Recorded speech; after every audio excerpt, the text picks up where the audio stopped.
So, I have had several supernatural experiences and figured I would share some that have stood out.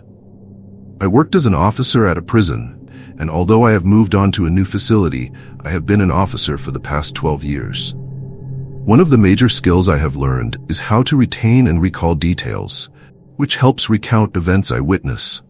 This makes report writing much easier and is helping me recount these events here. The prison I worked at was the oldest operational in my state and was built in the 1870s in an old style with a big brick wall that runs the prison's perimeter. The place has been updated over the years, but some areas that still operated had little done to them since it was built. When I started, the old heads told all of us that the place was haunted given everyone who had died over the years. Different places, more than others, like the old unit that was a segregation, or what some people might know as the hole, with all the prison graffiti. I never gave it much thought, because if I did not experience it, then it is just a cool story, but not confirmed. My first paranormal experience.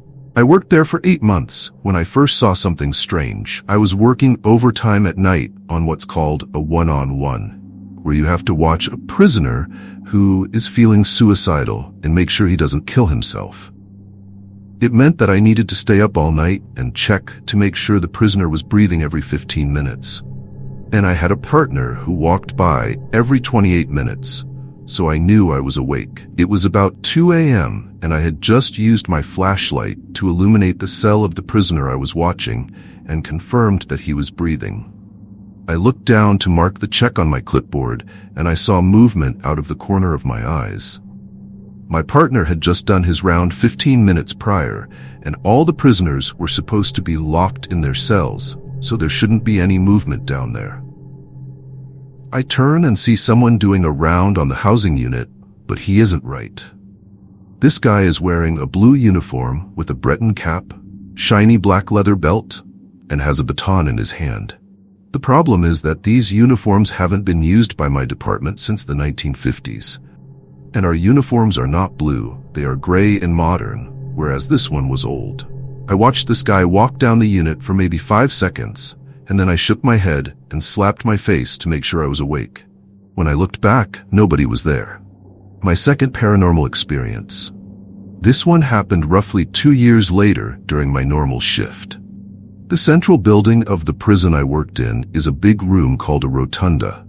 It has 2 floors, but is open so you can see the balcony up on the top levels, and anyone who is leaving the rotunda can be seen from the opposite side, even on the balcony. The doors into the wings that branch off of the balcony all have windows, and most of the rooms directly connected have windows also.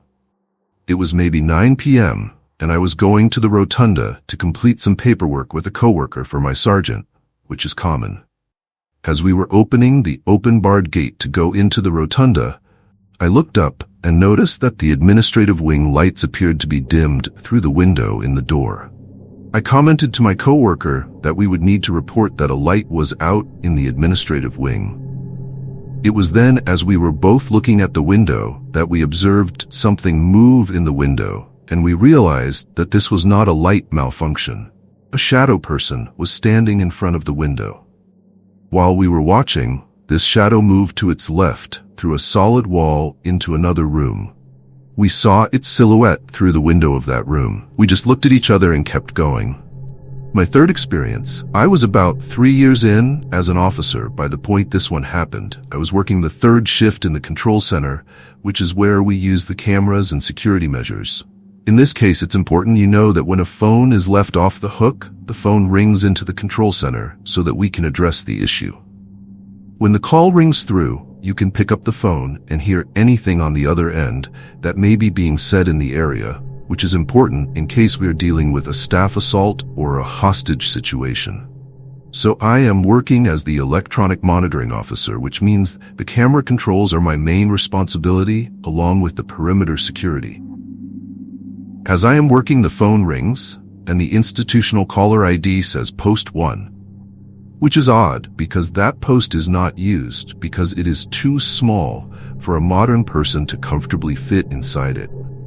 Also at this time, there is nobody that should be near it, and for someone to reach it, they would have set off at least 2 security alarms, which I was in charge of monitoring.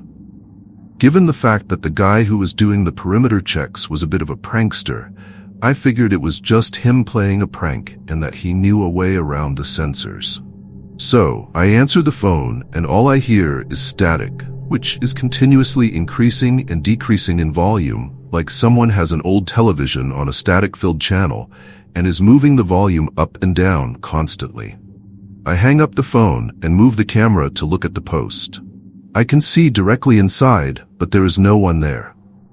As I am looking at the monitor, the phone rings again despite the phone in post 1 being off the hook. This time, my lieutenant picks up the phone and after a minute walks back to me asking if the perimeter officer is playing games because he can hear mumbling blurred out by static from the phone in post 1.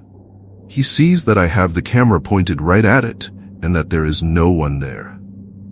The lieutenant tells me to have the perimeter officer check it because an animal may have gotten in the post and knocked the phone off the hook.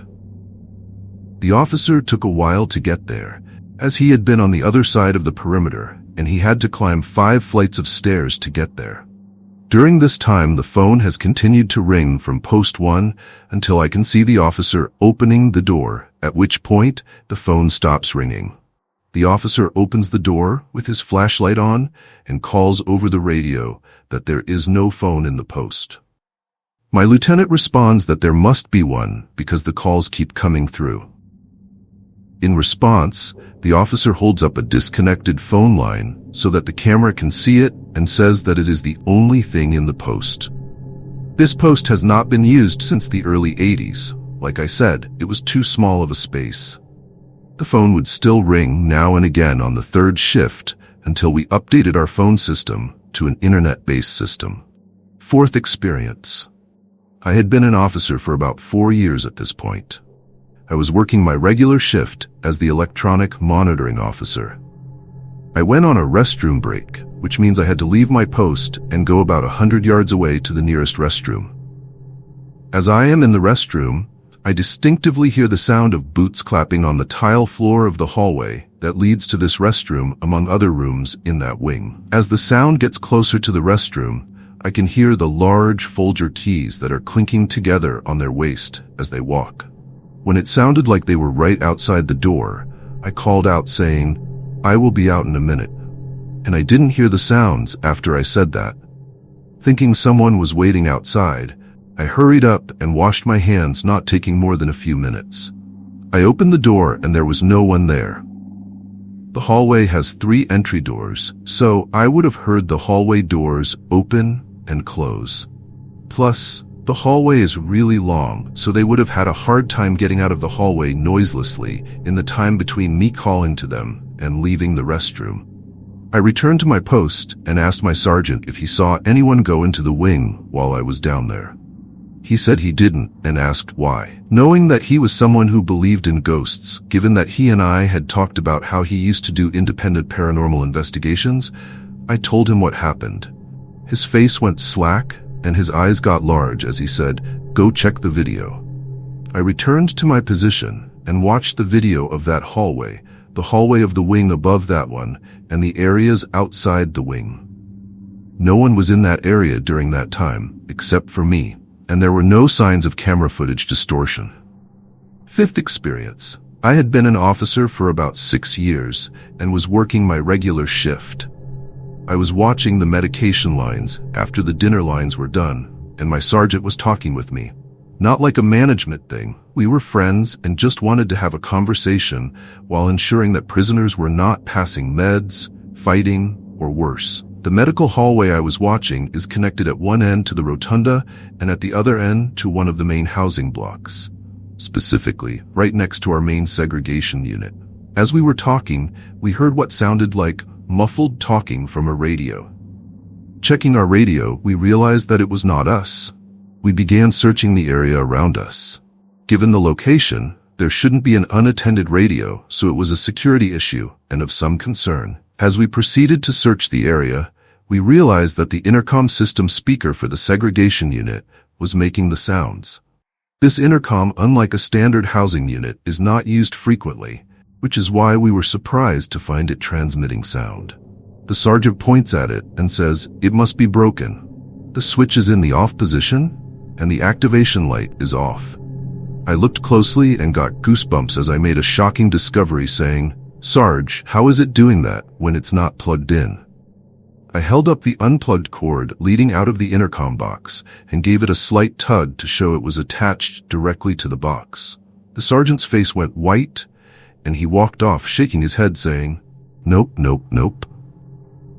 These intercoms don't have backup batteries, and there are no direct power hookups, just the cord that I had already shown was disconnected." The sounds continued for the duration of the medication lines. I left the area after that, and I never heard of it doing that again. This experience is from November of 2018. I had been working at this facility for 2 years at the time. For context, I'll try to describe what our floor looks like. In the jail, there is an elevator bay with a big metal door that is controlled by motor and chain. This is what we call main slider. All traffic comes into the floor from this door. You go down a small passage, and then you're in a space that is the shape of a square with a smaller square room inside called the cube, which is surrounded by 7 pods for inmates. Each pod has 12 cells and can fit 2 inmates.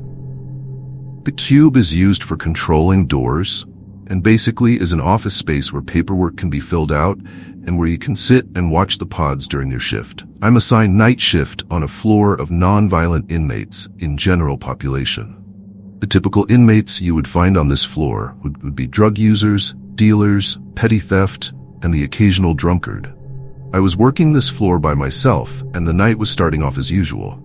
I show up, lock down all pods for the night, conduct my head count, and go back to the cube. A while later, I conduct my hourly block check. Everyone's asleep or just chilling, so I return to the cube. Not the second I finish sitting down, I hear the sound of someone kicking a cell door. I get up and start flashing my light through the pods and eventually narrow it down to B pod cell 6. One inmate is frantic, screaming that his cellmate is coughing up blood and is shaking. I open the door, remove the inmate, and see that his cellmate is foaming from his mouth and is performing what is known as agonal breathing. Essentially, we are listening to him take his final breath. Long story short, medical gets called, and he is eventually taken to the hospital, but he doesn't make it and is declared dead en route. Come to find out, the inmate had swallowed heroin before he was booked, and one of the packages ruptured while he was in jail. It was unfortunate, yes, but it's not the first time it's happened, and surely won't be the last. I file my paperwork and continue about life as normal. To add some more context, we have cameras in the individual cell blocks and cells. So we went back and watched the footage of the incident to confirm there wasn't any kind of assault or general roughhousing that would have caused the packages to rupture. The next night I'm assigned the same floor. Similar process comes and goes. Show up, lock down the pods, and conduct a head count. An hour goes by. I do my standard check, go back to the cube. Again, as I go to sit, I hear 3 loud bangs coming from what sounds like B-pod again. I go in and flash my light. Everyone is sleeping. I return to the cube, 3 more bangs this time. I refer to my touch screen to see if the kicking is tripping the lock sensor in the door. Sure enough, B-pod cell 6 is showing that it is being messed with. The cell was still locked down due to the events of the night before, so no inmates should have been in the cell. I go to the cell, open it and double check to make sure nothing and no one is in the cell. When I look, there is nobody there. My next thought is that the lock is malfunctioning. I exit the cell and walk to the cube to call for maintenance, and as I'm on the phone, the door slams shut, which sends me back out to look. At this point, I am at a loss for words and have no clue what to do. All the inmates of the pod are also trying to figure out what is going on in their pod. I am trying to answer their questions, but I genuinely have no clue what to tell them. It eventually goes quiet. When maintenance arrives, I have him check the lock, but he says there's no mechanical malfunction. After that night, I asked my watch supervisor to be placed on a different floor. At the time, we had just got a new batch of rookies in, so he gave me my choice of the floors. I've been on my new floor for a little over 2 years now, and I still have things happening that I can't explain. such as audible footsteps from around the cube and the occasional tapping on the glass of the door to the cube, but nothing as drastic as that night in 2018. I've worked as a correctional officer for a long time. I've worked at facilities in Texas and Michigan. The oldest prison I have ever worked at just recently started to close in Michigan. And it got me thinking about all the paranormal experiences I've had there and in the other prisons I worked at. I would like to share with all of you some of the more notable paranormal experiences that I've had while working in these prisons. First off, I would like to say that I never really believed in ghosts before I started working as a correctional officer. I started off working in Texas at an intake facility. I worked 12-hour night shifts from 6 p.m. to 6 a.m. The first experience that I ever had was working on a lower security housing unit. When finishing a round, I was chatting with my partner and I heard a loud banging sound. It was about 3 in the morning at this point. No prisoners should be out of their bunks. I asked my partner if they knew what the banging was. Being an older officer, my partner told me bluntly that the unit we were working in was haunted. He told me the sound was coming from a door of one of the small, quiet cells in a hallway, not directly visible from the officer station, and that a prisoner had died in one of the cells. The prisoner allegedly died because the officers working there at the time had given him a sack of food when it was lunchtime, and the prisoner choked on the food and died. I really didn't believe that the unit was haunted, so I decided to go look at this door. The sound volume increased as I got closer to the door. The door itself was visibly shaking as if someone was pounding on it. There was nothing that could have been causing the door to shake like it was. I was at a loss for words. Later that night, I checked the door again, and there was a handprint visible on the glass window of the door. Another experience I had was at the same facility, but at a different housing unit. It was around 1 to 2 in the morning, and I was sitting inside the officer station watching the cameras and talking to my partner. I look at one of the cameras and clearly see a prisoner sitting at a table in the day room. I turn my head to look at the day room, and no one is sitting at the table. I ask my partner to go check it out because no one is supposed to be out of bed yet. I roll back the time on the camera to check and see where the prisoner might have gone. The prisoner on the camera literally slowly fades away and vanishes completely. My partner comes back into the officer station and we both watch this video over and over. Later on that same night, during one of my rounds, I noticed a wet floor sign that got left out. So I returned it to the porter closet. I get back to the officer station and look back to where the porter closet is and see the same wet floor sign left out. I ask my partner if they are playing a joke on me or something because I just put the sign away, but my partner denies doing anything with it. I go back out and make sure I put the sign back in the closet and lock the door. I get back to the officer station and the wet floor sign is outside of the closet again. My partner and I are both watching this wet floor sign now. It starts to tip over on one end very slowly, with 2 of its legs off the ground. The sign then slams itself to the ground. It then proceeds to slide quickly up the hallway back to the closet door before ceasing all movement. My partner and I refused to come out of the officer station for the rest of the night because we were scared shitless. One more notable story from Texas. I was working in the solitary confinement unit, which is a high-security unit for prisoners that repeatedly get into fights and cause a lot of problems. We had a prisoner who was sitting in one of our close observation cells. These cells are usually used for people who threaten to harm themselves. In the summertime, prisoners will sometimes just say they are suicidal to be put in one of these cells because they are a lot cooler and are near air conditioning vents that the normal housing units don't have. The prisoners told me that this was what they were doing and that they didn't want to cause any problems. Later on that night, one of my partners and I were watching the cameras when all of a sudden we see a shadow moving across the floor. Eventually, it comes to the closed observation cell and disappears under the door. This is where it gets a little crazy. I do a round and check on the closed observation cell. The prisoner is pacing in the cell. I ask the prisoner if he is okay, and the prisoner tells me that something doesn't feel right and that they are hearing voices that are not there. I try to calm him down, and eventually he goes back to bed. Later on, my partner calls for assistance because that same prisoner had bitten the skin off his wrists, causing them to bleed, held them above his head, and allegedly started speaking in tongues.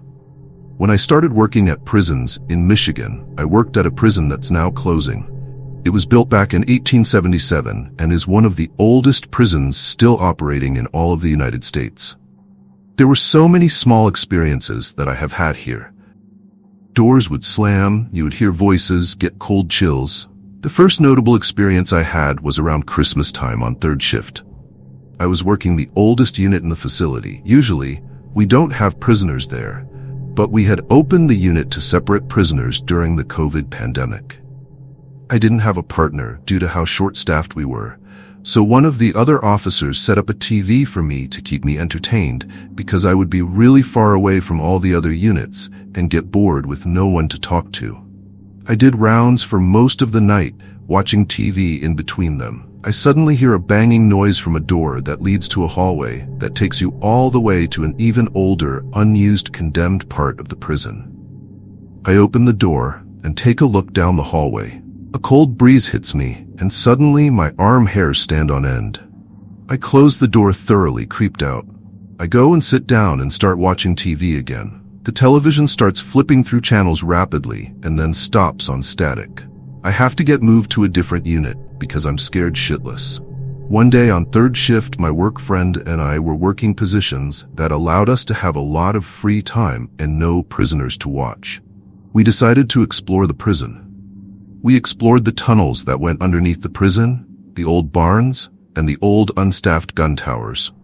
We eventually decided to go look at the old condemned part of the prison from my earlier experience. There was a big metal gate that was about halfway down the hallway that had to be opened by a big skeleton key. We get back to the old condemned part, and my friend tells me about how this part was supposed to be the old segregation. We had to use flashlights to see because this section is so old it's not powered. The energy back there I won't ever forget. Just being there filled me with a feeling of dread. I ask my friend to head back, and we start to walk towards the hallway where the gate was. My friend's flashlight suddenly dies, but we make it to the hallway. We're barely able to see anything in the almost pitch blackness. In the distance, we hear something running after us, so we start running up the hallway too. My friend fumbles with the key as we hear it getting closer. We get the gate open and sprint out of there. Later on, I noticed that my friend had red claw marks all over his arms. To start this off, I've been a prison guard for 2 years now, at a prison that is over 80 years old. I was hired with a few other guys, and since we're low on the totem pole, we typically work the worst shifts and housing units together. So when COVID swept through the prison a few months back, we lost almost 10 inmates to it. One in particular never told us he was sick, and he never showed any obvious symptoms. He just laid down one night after head count and never got back up. When one of his buddies stopped by to check on him, they alerted us he wasn't moving or responding. We immediately got him out and to the hospital, but he was already dead. So him no longer being there changed the count in the housing unit from 67 to 66 inmates. So the next night comes and we do our first head count for the shift. Both myself and the other officer come up with 67. We count again and still get 67. We count a third time and come back with the same number. We call it in and are told to recount because the count is wrong. So we walk around together and count. When we come to the cell that the inmate died in, we can see a form standing in there by the dim light of our flashlights. I stop and turn my light up brighter and shine it directly at the form, and there's nothing there. My coworker sees the same thing and shines his light on it too, to the same effect. Needless to say, we were both pretty shook up about it, and honestly, it isn't the only weird thing that my coworkers and I have experienced here. I started working at a prison about 3 months ago as a correctional officer. I work night shifts from 6 p.m. to 6 a.m. I work utility, which means that I do not have a permanent post yet. I just work in whichever cell house they need me in. Now that I have gotten settled into the routine, it has given me more time to notice little things I might not have had the time to notice before. The past few nights I have seen things I cannot explain rationally. 3 days ago, in the early morning hours, around 4 o'clock in the morning, I began to see blackish wisps of movement in front of the cells in the L cell house. Not in my peripheral vision, but straight on. It went on for a good 5 minutes or more. Too fast to have been smoke and not all in the same direction. This cell house was built with no air conditioning and the fans were not on at the time. The following night, the same thing happened. I was beginning to lean towards a haunting, but it was still just glimpses of movement. One morning around 4:20 a.m. in D cell house, I started noticing movement in the background as I was sitting in front of the computer. So I paused my work and began to observe. Then I saw what looked like the silhouette of a crouched human figure glide in front of a cell door and then disappear. This is the first time I have ever got a glimpse of what could be called an apparition of any kind. It wasn't scary, it was fascinating. I don't know if it is connected to the deaths we have had in the past few months or not. I hope that if it is lost souls, that they will find their way. I can't think of a more pathetic way to spend eternity than to be tied to the prison you died in. So a few years ago, I worked in a military prison. Our shifts were 24 hours, which consisted of shared sleep time between shifts. So half of the group would stay awake, while the other half sleeps. Then they would switch halfway through the night. I had been working at this prison for a while by this point, and I was currently working in our special quarters. Our SQ was just a long loop with all the cells on the inside of the loop. Every 15 minutes, I have to do a health and comfort check and walk by each cell making sure the inmates are alive and healthy. Every cell has a security light, so even at nighttime, the cells are never truly black, so we can see inside. One specific inmate I remember was in special quarters because he was mentally not all there. His favorite thing to do was draw, scream all day, pee outside the cell, and sleep. One day, we had to do a cell extraction on him because he was clawing at his gums with his fingernails and using the blood from them to draw symbols all over his cell wall. Medical was looking at him on the spot while I was going through his cell to check for contraband. Looking through his drawings, he would always make childlike sketches of him playing games with his brother and a creepy shadowy silhouette of a person. His name was over his drawing of himself. His brother's over his, and Dark One over the shadowy one. While looking through these drawings, he looked at me and said, "He doesn't like you being in there." I suddenly felt the hair raise on my arms and I walked right out. Keep in mind, I am regularly told weird stuff by inmates and it never really bothers me, except this one time. Fast forward a couple of weeks, it's probably around 2 in the morning and I am awake while my partner is asleep. I have to do cell checks every 15 minutes, and during my checks, I noticed every cell's security light was on as normal. Otherwise, I would have to write a report about it. I was sitting in the little cell we use for our breaks, eating my meal, when all of a sudden I hear this extremely loud screaming. I could not make out what the screaming was or what language it was, but my arm hairs raised again and I ran to find the source. Every single inmate was sound asleep, but what caught my attention was that strange inmate's security light was out. There is no way they would be able to mess with the lights the way they were installed. I quickly yelled to the other officers in the other bays, asking if they heard the screaming, thinking maybe it came from one of their bays. Not one of the other officers heard screaming. I was the only one that did. Since that day, I requested to never be posted there again, even though it was one of the most sought-after posts. I'm a prison officer. We start our nights at approximately 8 p.m. and are locked in until the following morning at 6 a.m. It's essentially a skeleton crew and several hundred prisoners secured behind their doors. This past week has been the most activity that I have ever experienced, and a lot of my colleagues also had spooky happenings as well. I'm not a believer per se. However, a lot of spooky, unexplained stuff happens at night that I have no choice but to believe when it's all added up together. I'll start off with some personal backstory and my experiences, and then this week's activity. At night, we usually patrol 2 linked wings, as there is no need to have staff patrolling each wing when the prisoners are asleep. There is a wing that I believe is haunted. On the 3rd landing, when cutting in between the 2 wings, there's a sudden feeling of being watched by something from the corner. It freaks me out so much that I refuse to cut through there now, as I just feel cold and watched. I go the longer way round to access that particular landing if I have to answer a cell bell. I get the same feeling when I'm in the 1st landing, which is in the same wing. As soon as you come down the stairs and turn to carry on the patrol, there's another horrible feeling of being followed that gives me the heebie-jeebies.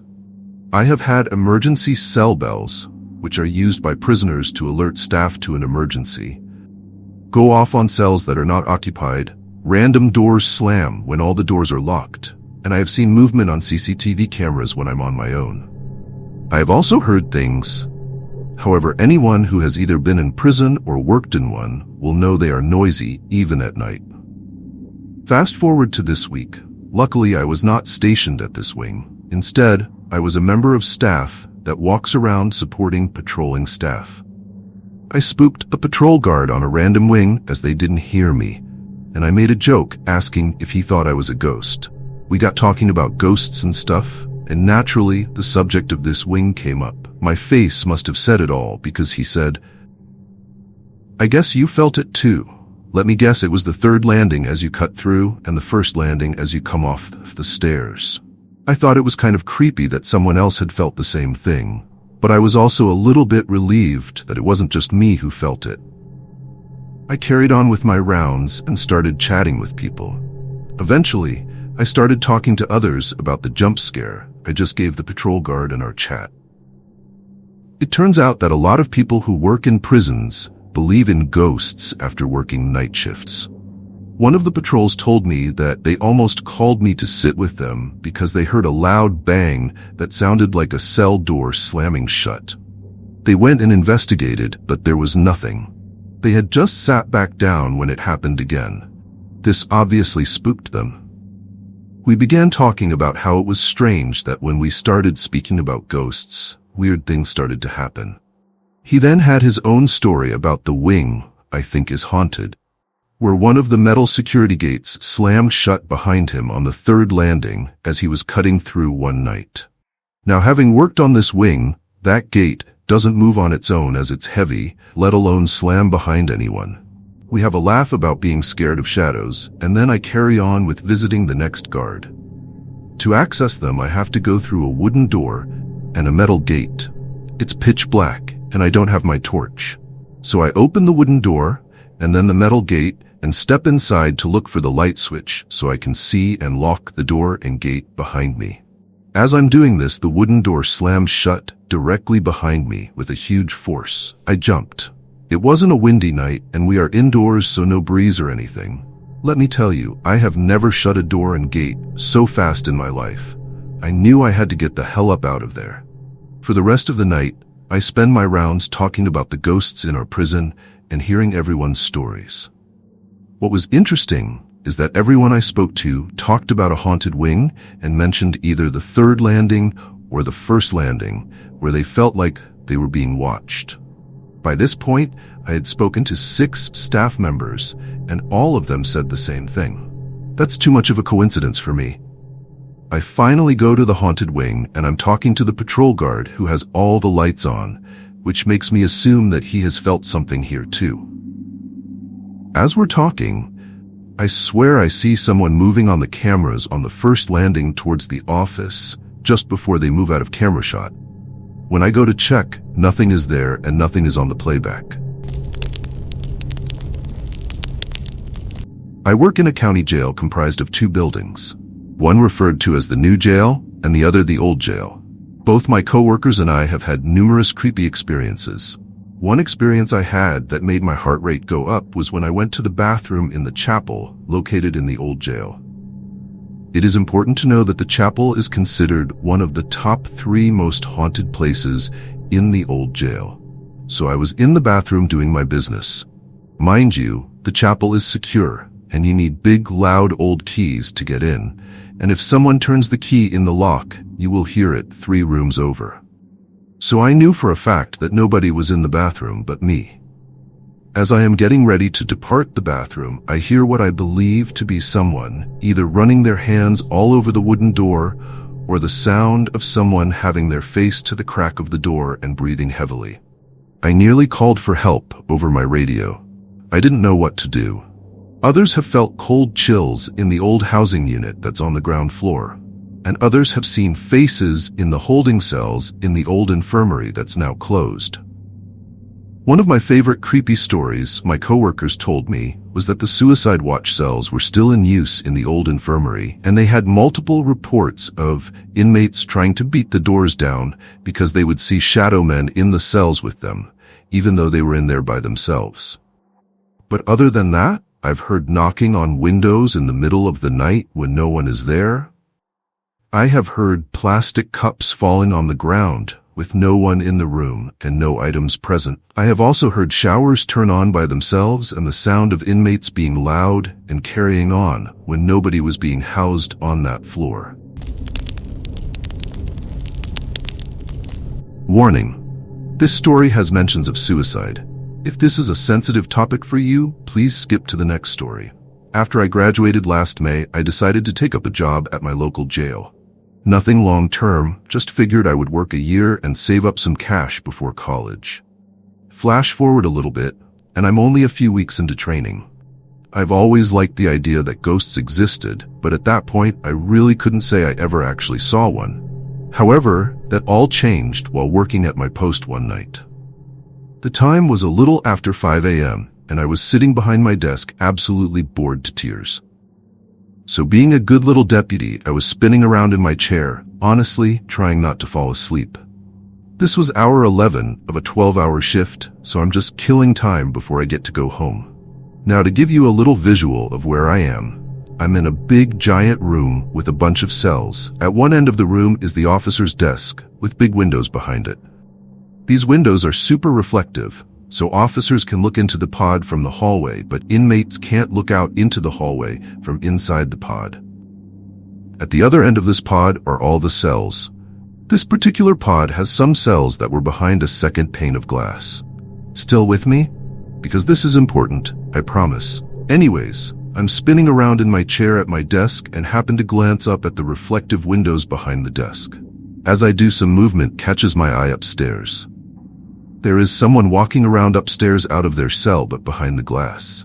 I stare in disbelief for a moment and instantly freak the fuck out.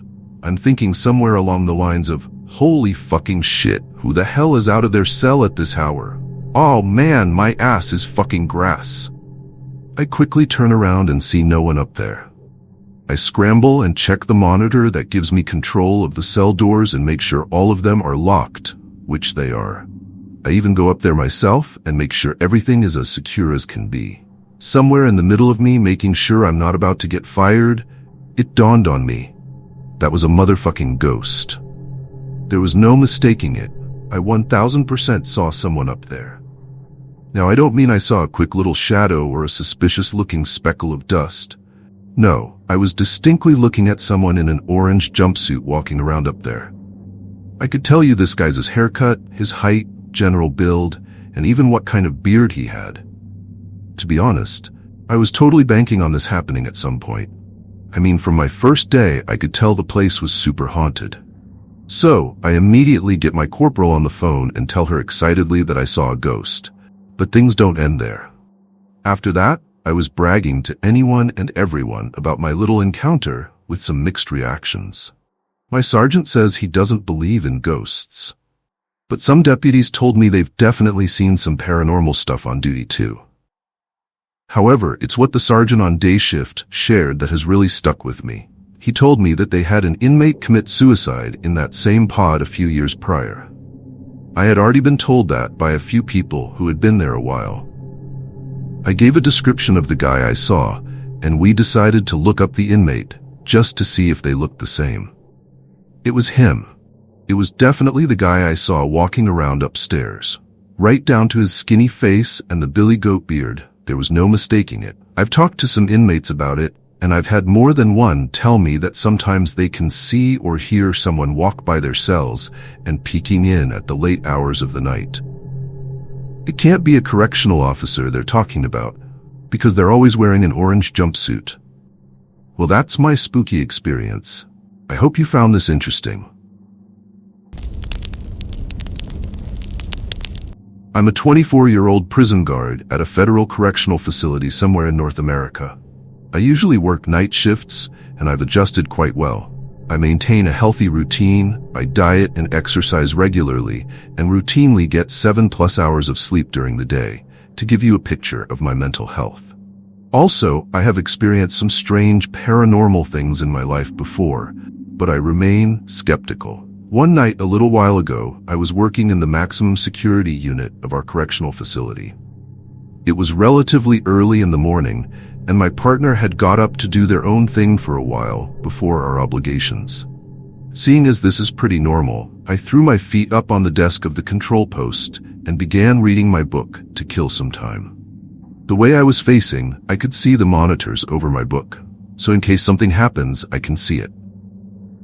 Now, anyone who works down there knows that weird things happen regularly. Shadows moving, things moving on the cameras, strange sounds. But most of us chalk it up to the fact that generally it's late at night, about 3 to 4 in the morning, and we've been up since probably 3 to 4 p.m. the previous day, and we just ignore it. This time while I'm reading my book, I see movement on one of the cameras. I check all of the cells and everything's good. I look back and there's movement on a different camera, and then a different one. Every time I look at one, something's happening on a different one. When I say movement, I mean I can see a figure moving, or I can see things on a table or countertop moving. After probably only 30 seconds, everything sort of stops. I take a deep breath and tell myself that it's probably just my imagination and not to worry about it. So I lean back, throw my feet back up, and go back to my book. Here's where things get really creepy. As I'm reading my book, a completely black and large figure appears outside my control post, in the exact spot a person would be if they needed to communicate with me from outside the control post. There's a large silver mouthpiece that we use to communicate when the control post has to be secured during the day. This figure looms there for probably no more than a second or two, and then disappears. This figure was quite large, but again I just sit back and don't think anything of it, although I'll admit that my nerves were a little rattled regardless. Anyways, my partner comes back down to grab his things before his obligations take him back up to the main part of the correctional facility. He sits down and we talk for a minute, and then I tell him what I'd experienced. We both laughed and said it was probably nothing. In fact, he said, if there was a ghost here right now, he'd tickle my balls. We both laughed some more, and he told me to stop being a pussy. I laughed some more and convinced myself that I was just abnormally tired and had been seeing things. He leaves to do his thing, and as I'm letting him off of the maximum security unit, one of the female inmates on our segregation range began screaming incoherently. She presses her emergency only button. I radio my friend to come back down so that one of us can go check. He immediately comes back down and asks me what the hell is going on. I told him I had no idea. She just started screaming at the top of her lungs as soon as he had left. He decides that he'll go check on her, so he takes the disable key for the alarm and proceeds to her door. Being as the segregation range is right beside the control post, I stood by the door to listen what she was screaming, and this is more or less along the lines of her ranting, "You've got to fucking help me. He's trying to kill me. Oh God, he's trying to kill me. Help me, please. Don't let him kill me. Oh my God, please." At this point, she's crying hysterically and banging on the door. She actually hurt herself trying to bust the gigantic steel door open. My friend turns to me slightly pale, and we both shrug our shoulders, not sure what's going on. He calmly explains to her that she's been locked up for days, and that the institution's been locked down since the previous evening, and that no one had gotten in, and that she was safe, and no one could hurt her. She continued to scream and cry hysterically when she said, "You idiot, You don't fucking understand. It's my husband. My husband is here and he's trying to kill me. Please help me. Let me out of here. He's right behind you. He's right behind you. At this point, my friend is frozen in raw animal terror. Standing by the door, I can see that there's no one behind him, but a tangible presence was definitely felt by all of us on that range. He later told me he was so scared even though he knew no one was there. He felt it, and he couldn't turn around. After some talking, we eventually got her to calm down. She eventually explained that every so often when she's been a bitch, her own words, that her husband comes and haunts her and abuses her like he used to. She says it starts with nightmares and eventually leads to his presence wherever she is. I told her we would get the psychology and healthcare teams to see her as soon as they were in for work.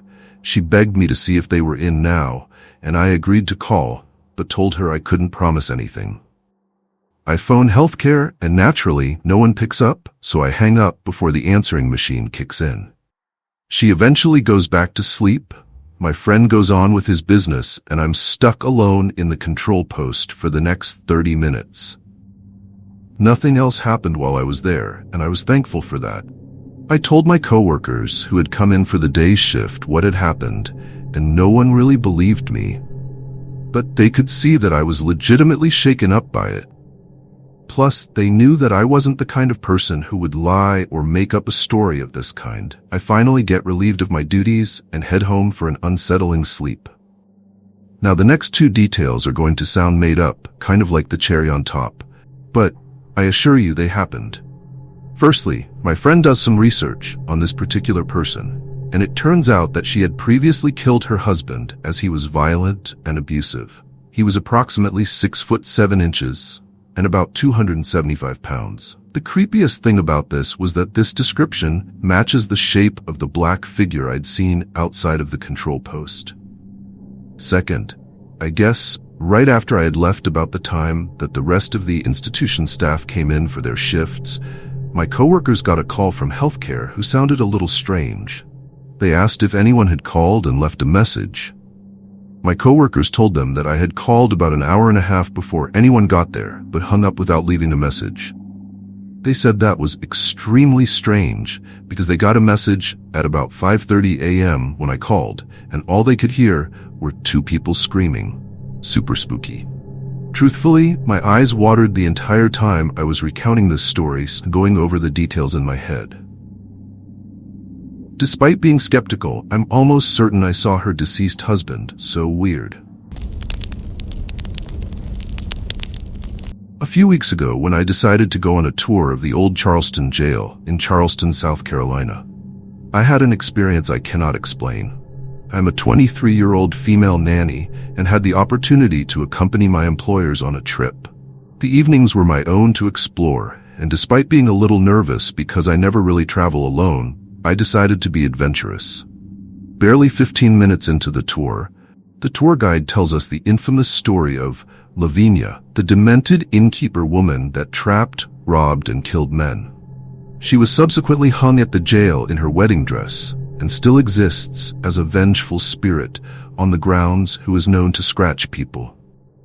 As he's telling us this story, my head and neck are getting hot, and I mean burning hot. My neck starts to furiously burn and tingle, and I become so woozy I ask the tour guide to point me towards a bathroom. He looks at my neck and asks me if I had a dark red mark on my neck before the tour. Looking in the bathroom mirror, I couldn't believe what I saw. A scratch almost the perfect size of a woman's fingernail was raised on my neck. I had just been in the bathroom before the tour, and this was a very clear, distinctive mark that was not there before. The tour guide took a picture and even said that it was the most prominent one he has seen. The craziest part was the mark just kept getting hotter, redder, and increasingly more painful as the tour went on, as if Lavinia or someone else was continuing to bother me throughout the tour. By the next morning, the mark was almost completely faded into a pale pink line on my collarbone. Now for the part that's really been bothering me, a little backstory that I think might be related. Last year I had a severe medical emergency, and it was the closest I have ever been to death. At only 23, this shook up myself and the whole family. Prior to this event, when visiting supposedly haunted locations or going on ghost tours, I felt hardly anything, maybe goosebumps, or the hairs on the back of my neck standing up because of negative energy at most. However, this was my first ghost tour since, and during my entire visit at this Charleston jail, I felt constant energy, and this time it was emotionally jarring. After the scratch, it felt like I was being confronted with that life-changing moment over and over, even though the stories being told were clearly about people long dead. I couldn't stop sobbing the rest of the tour.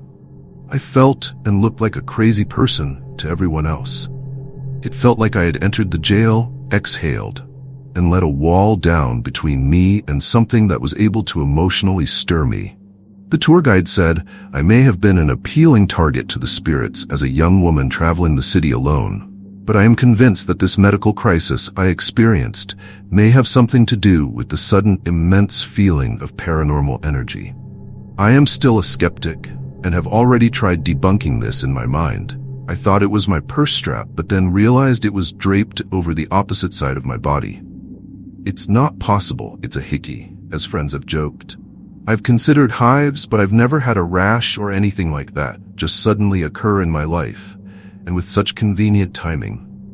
Despite my skepticism, I have always made sure that I make it clear that no negative spiritual energy is to follow me or attach itself to me. However, last week, I had a moment at home that seriously terrified me. I was standing at the kitchen sink completely alone in my apartment when I heard a deep, low growl right in my ear. I mean, a growl. It was so real that I whipped my head around and yelped. My roommate was in a completely different state. I don't have any pets, and I had never heard this sound before. It didn't sound like an animal at all. It was like an angry person grrring right in my ear. It's approaching the year anniversary of my close-to-death experience, and I'm starting to feel crazy, and like it's all psychological. However, these recent events leave me unable to reason, and honestly looking for a different explanation. I've felt presences around me in my apartment sometimes, but just played it off before as commonplace tricks of the mind, including darting shadow figures. Has anybody had an experience like this? A life or death event that's left you feeling more vulnerable to the other side? Any advice at all would be helpful, even if it's to tell me to get therapy. Short story 1. Spent a year in a New York prison medium security dorm. A kid had apparently found a way to hang himself in the bathroom at some point in the past. Swear to Christ, we would all jump out of our bunks when someone would slam this particular stall door in the middle of the night. Even the CO would run in and look, but nobody was there, just a swinging stall door. I and some other inmates believed it was the same being because there was a shadow that would roam through the whole dorm, and you could strongly sense it, hair-raising feeling. One night I woke up feeling like it was around, peeked over the divider to see it slowly hovering around, peeked over at the CO, and his gaze was fixed on this thing. It was like he was shocked, but in a trance watching it. Never did ask him about it. Short story 2. Outside our infirmary, aka prison hospital, we had holding cages for inmates. One night at about midnight, it was raining hard. We have CCTV with cameras on the cages to monitor. My partner called me over and asked, "Did we forget an inmate in the cage?" Confused, I said I just walked in and I didn't see any. He said, "Then why is there one in the cage facing the back?" I looked at the monitor, and there was an inmate in orange prison clothing standing there in the rain. I went out to check and didn't see anything. I went back inside and my partner's face was white, and all he could say was, "No fucking way." He said he could see the inmate still in the cage, even as I unlocked it, but once the cage door was open, it faded away. I didn't see anything at all, so we chose not to file a report on what we witnessed. Short story 3. 1 month we were doing major repairs on a yard where we had to empty a housing unit. There was no floor staff, just a control officer. One late night I got a call from that officer asking why we had inmates in a certain cell. I told him there shouldn't be anyone there. He said, "Get over here now." I get there and he directed me to a cell to check. When I entered the cell, it was extremely cold and had a strong smell of sweat. I told him, "Nope, there's no one in here." I went up to the control booth and he told me that he could see an inmate pacing the cell talking to himself. He would pop the door open via the control panel and it would stop, but once he closed it, it would start again. So I waited, and sure enough, we heard talking or a mumbled voice coming from that cell. I didn't see anything, but that was enough to convince me that something weird was going on there. Short story 4. My husband was having an unfortunate stay in a county jail. One night, he couldn't get to sleep because he could hear a woman singing all night long from the women's jail on the floor below through the air vent. The next day, he mentioned the singing to a guard, and the guard told him the women's jail had been moved to another building a long time ago and that no one was staying on the floor below. Short story 5. Our central kitchen for the prison is where the inmate workers would prep food for the yards to serve.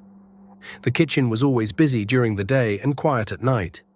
One night during a security check at about 2 a.m., I was passing by the kitchen when I looked down the hallway and saw an inmate walking into the washing room where they wash all the pans and dishes. I wasn't spooked, but thought, what is he doing here this late? I started to hear what sounded like someone washing dishes and pans banging. I radioed Central Control and asked why we had an inmate out of his cell this late. Central Control replied and said there should be no staff or inmates there. As I got closer to the room, the sounds stopped. I went in and the room was way colder than it should be. I looked around. No pans were out of place and the sink and dishes were dry. Short story 6. We had a housing unit with a cell that was haunted. Many of the inmates refused to stay in that cell because they said they would have a shadow looking down at them from the top bunk calling their names. Despite not having a cellmate, this happened a lot to the point if we had to house them in the cell, the inmates wanted to go to administrative segregation, aka solitary confinement, instead. We did have a few inmates that liked it, but they only really lasted a few weeks until they refused to live in the cell anymore. Short story 7. We had a certain housing unit that was notorious for shadows. Consistently, inmates would complain to the floor staff of something blocking their cell door windows, making the cell extra dark at night, and their cells would smell of strong sweat when it happened. It was so bad that the inmates threatened to sit down if the captain didn't have the facility chaplain come in and bless the whole housing unit. Once it happened, the shadows were less, but still happening occasionally. Short story 8. When I got out of the military, I worked as a correctional officer for about a year at a state prison in the southeast. I had 2 experiences while working 12-hour shifts. I was doing my hourly walkthrough at about 2 in the morning, and as I passed a cell, I noticed an inmate standing at the back of the cell, directly in front of the wall with his back to me. Of course, I wonder what's up since he's not in his bunk at 2 a.m. I back up and there is nobody there. The cell is completely empty. I radio my partner to open the cell, and after stepping inside, I immediately back out and airborne shuffle to the officer station, making an effort not to glance over my shoulder. I later found out an inmate hung himself in that cell years ago. In another instance, I was watching the cameras late one evening after lights out. I saw an inmate standing at the front of his cell looking at me. I looked away from the camera to the cell in question and nobody was there. Glanced back at the camera and the cell was now empty. Short story 9. I am a former correctional officer. The unit I mainly worked was haunted. We had a spirit that had committed suicide in one of the cells. Sometimes, I would walk by and get chills. Things would move around on their own. Other times I could hear him walking up and down the stairs. I had clear view of the entire unit and would have been able to see anyone walking around, but all the prisoners were locked down and there was no one there. Another time I heard whispers right by my ear in a hallway. I have also seen shadows, heard screams from empty cells, and heard footsteps. When it's the middle of the night and everyone is locked down and sleeping, the whole place gets a weird, creepy vibe that cannot be ignored. I didn't quit for that reason, but I'm glad I'm no longer a CO. If any place is haunted, it has to be a prison. It is a horrible place to die, and spirits assume they are still locked in and have no way out.